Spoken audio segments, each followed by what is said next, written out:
My favorite subject to paint are portraits. People portraits, to be exact. From a very young age, it's not something so recent.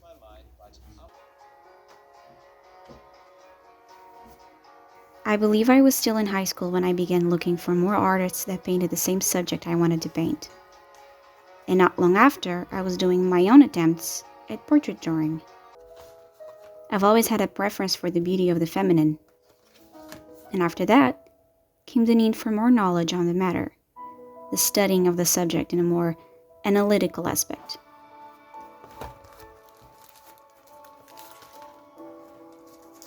Because I've spent some time studying the matter, there are some things I know by heart. The shape of someone's eyes comes easier to me. The placement of the mouth is something I do almost unknowingly. And even though I sometimes have to go back to the basics to reinforce what I already know, there are things I know by heart. Other things, like the tilting of the head, the rotation, or sometimes the expressions on someone's semblance, I am aware of how much I struggle with. In acknowledging such struggles, I make it easier for me to create moments to push myself to my limits and learn to overcome such obstacles.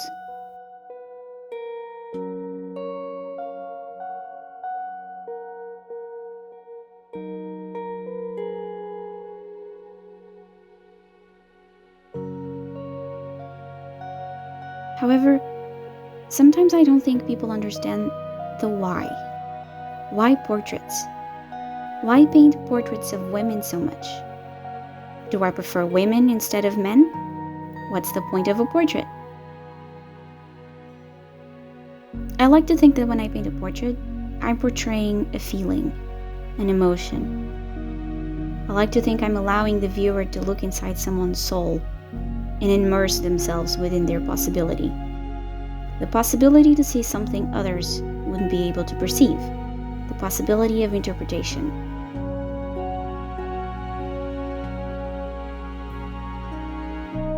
To be able to pour something as personal as our own feelings into our art could be a two-pointed sword. It could lead to a painting looking either dull or too complex for an audience to understand. And so, to find a balance is a rather complicated thing to do. When I started this session, I didn't really know what to do. I wasn't sure what concept I wanted, nor was I sure of what type of portrait I wanted to work on. And so what I ended up starting with was a couple of studies, or rather, possibilities of what I could do. The one thing I was sure of when I sat down and picked my sketchbook was that I wanted to paint with a limited color palette. But when it came to what, I was still unsure. After some sketching and experimentation, I just decided to pick my colors first, so as to reach what mood, what expression I wanted to convey. The colors I went with were cadmium yellow medium, scarlet light, and identhyrine blue light. I chose a particularly selection of colors that were warm because I wanted to experiment with what I can achieve with them. Although the colors might not bring much thought, the mixtures I can achieve with them are different. The colors I choose for a painting can sometimes define what ambience it's set in. By deciding to use cooler colors, blue tones, I can make a painting much more melancholic, sad, much like I can convey anger, love, peacefulness by choosing the right colors. But no matter the color, the brushstrokes, the posture of the model, the medium used, every portrait is a possibility.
Every time I start a new project, I take into consideration the gesture of the model. So for me, it is very important to have a good reference picture. But I never really look for a likeness when I'm drawing. Instead, I look for distinguished features, an interesting head posture. Maybe I like the way the model has an intense stare and I can use that to my own advantage to create an interesting composition. Something that's been on my mind as well is different types of bone structure, like how the cheekbones are more prominent. Perhaps the nose has a shape that defines it. When I chose this picture of Tamino Amir, I wasn't hoping to create the perfect portrait of him. In particular, I liked the contour of his face, the shape of his nose, and also the position of his head. The lighting was interesting as well, and I thought I could actually take that into account. I first did a small thumbnail, trying to see what colors worked. When mixing, the purple tones really spoke to me. Either way, I began the sketch. I did a larger sketch, just out of camera, because I was getting nervous drawing on camera, so it was a good exercise.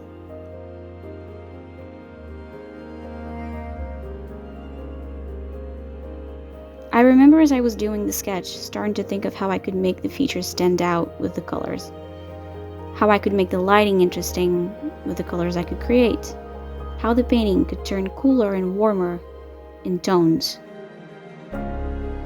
Even though I was limiting myself to 3 colors, I didn't feel limited. It was fun, and I quite enjoyed the feeling of uncertainty when I began mixing the colors. I'd like to try more of these, maybe even do chromatic studies. Imagine the possibilities of what could be created by just 2 colors alone, or the expression you could achieve by using 1 color to express emotions.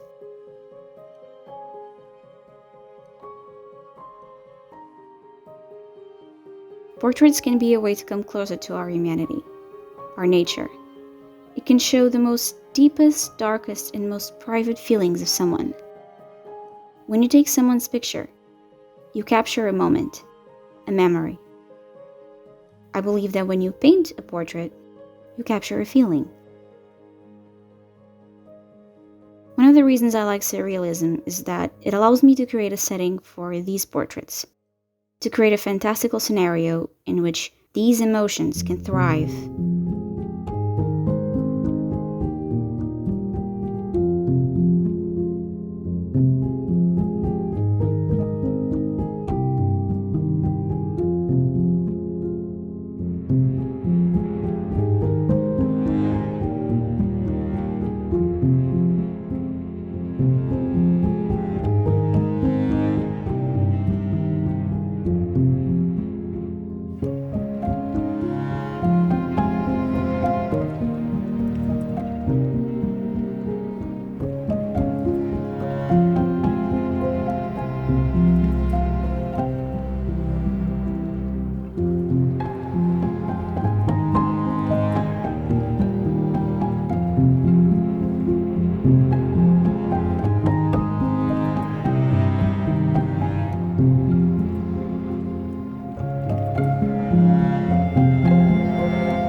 Over the time that I've filmed and edited this video, many new amazing people have subscribed.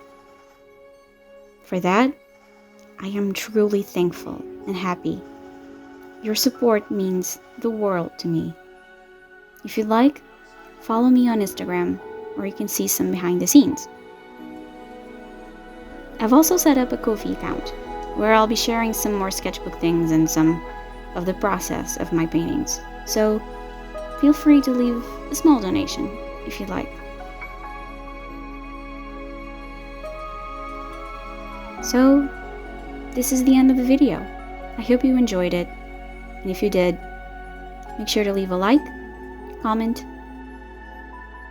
and consider subscribing for more. Thank you again, and take care.